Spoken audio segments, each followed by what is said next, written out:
So, um, to get into one of the things that when we were talking earlier about what Yeah. the other day about what we wanted to talk about, the recent mass recall and how it failed or supposedly failed miserably. And so one thing is our audience, um, not all of them might be super caught up on Yeah, yeah. Taiwan. I understand. So maybe explain to like how you would maybe the average person. You came on before, so if they've had the Yeah. last episode, they would know a little bit. But yeah, basically tell us basically what all this means, what's going on. So the major parties of Taiwan are, I think the one that most people are familiar with is the KMT, the Kuomintang, which is the Right. party that used to rule all of China before the communists took over on the mainland, right? Now people will think, oh, because they were anti-communist, that means they're still like anti-communist or anti-mainland today. I wouldn't say they're pro-communist today, but right now they're viewed as the party that's willing to do business with the CPC, and they have a working relationship.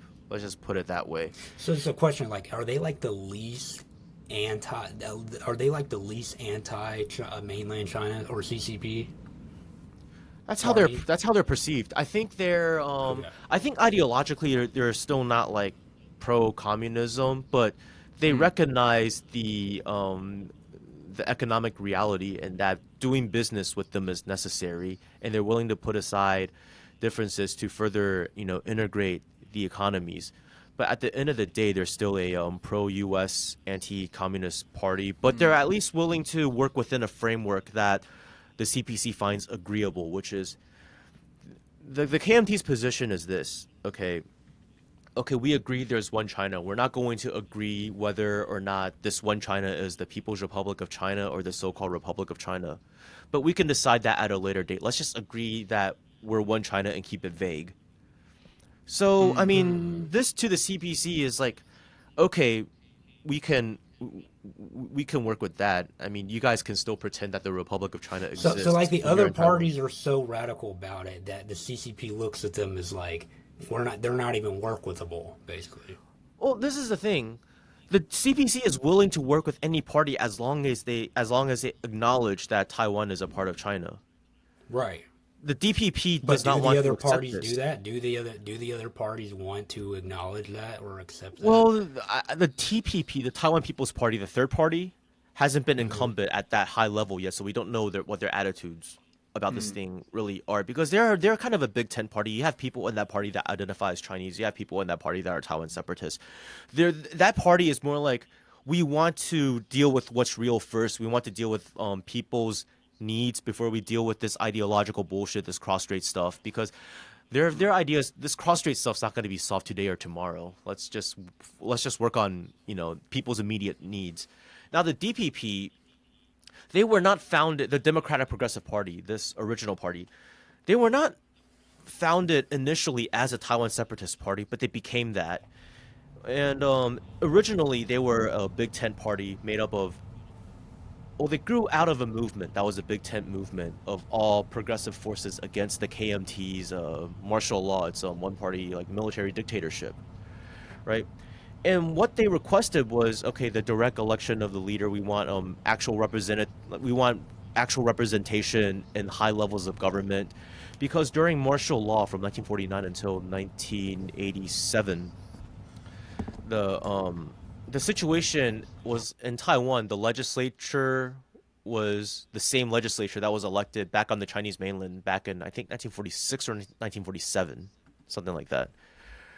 Because the excuse was, oh well, our country is not unified right now. Most of it's occupied by communists. We cannot restore democracy until after we're reunified again. So it was called the Eternal Parliament. Because I mean, even in like when it was disbanded in like 1991, you had these like old farts like in walkers and wheelchairs who couldn't like they were so old they couldn't even add like 9 plus 3. They were that Damn. they were that old. So Wow. then, I mean, it's understandable that they wanted actual representation in high levels of government, people from Taiwan in the government. But then they got all of that. So then it's like, okay, now what sets them apart from the KMT? So they started moving towards like Taiwan separatism. and they were just like, hey, well, we're excluded from a bunch of international organizations. And the way they say it is, it's because the KMT keeps on upholding this one China fantasy, and they keep pretending that the Republic of China still exists, so we're excluded. But if we declare independence, then we can start participating in things as Taiwan. And that was their view until they became incumbent. When they became because it's easy when you're not incumbent to have all of these, like, great sounding ideals or whatever that, like, some people resonate with. But once you're in power, you have to deal with the political realities.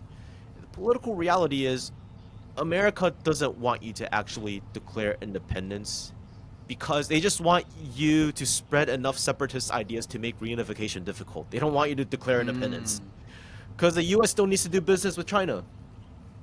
Right. Right. So they don't want to rock the boat too much. It's Yeah, like but the thing that is, kind of strategic ambiguity.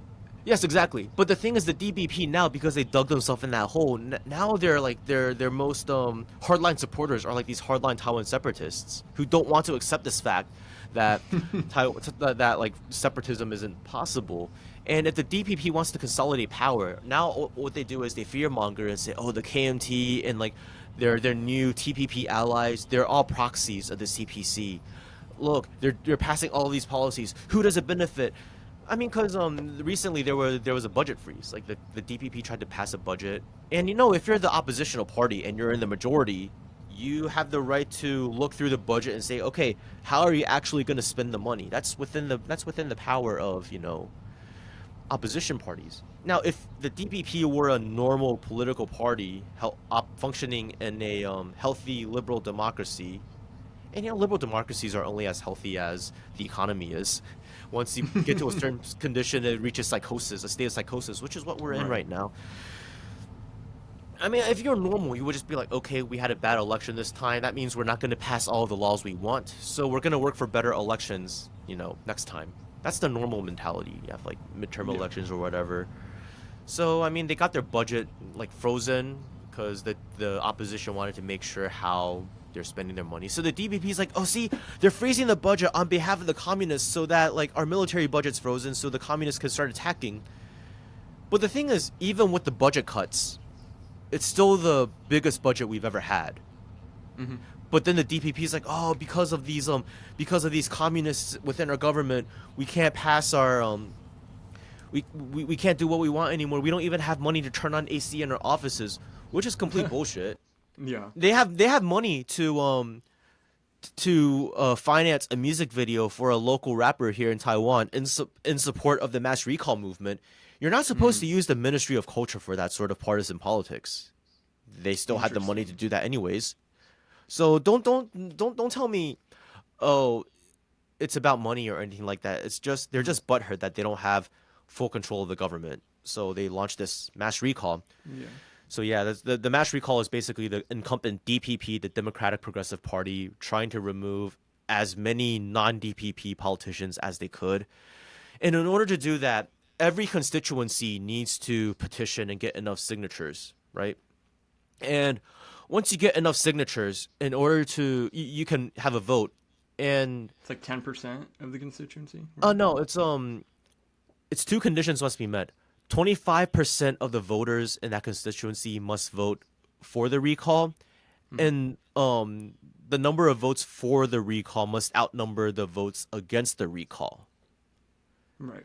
So the danger is this: most people, they'll vote in regular elections. Oh, I vote for candidate A or candidate B. But with recalls, most people are just like, oh, I'm not voting for or against the candidate. I'm just voting for the recall or against the recall. So most people aren't as active about it. So that was the danger, plus the 25%, because these legislators, when they ran in elections in the past, when they were elected, they had to get more votes than the opposition. So they had to get like more than half of the vote. So you're using 25% to get rid of a popularly elected legislator. It's undemocratic if you're abusing the system like that.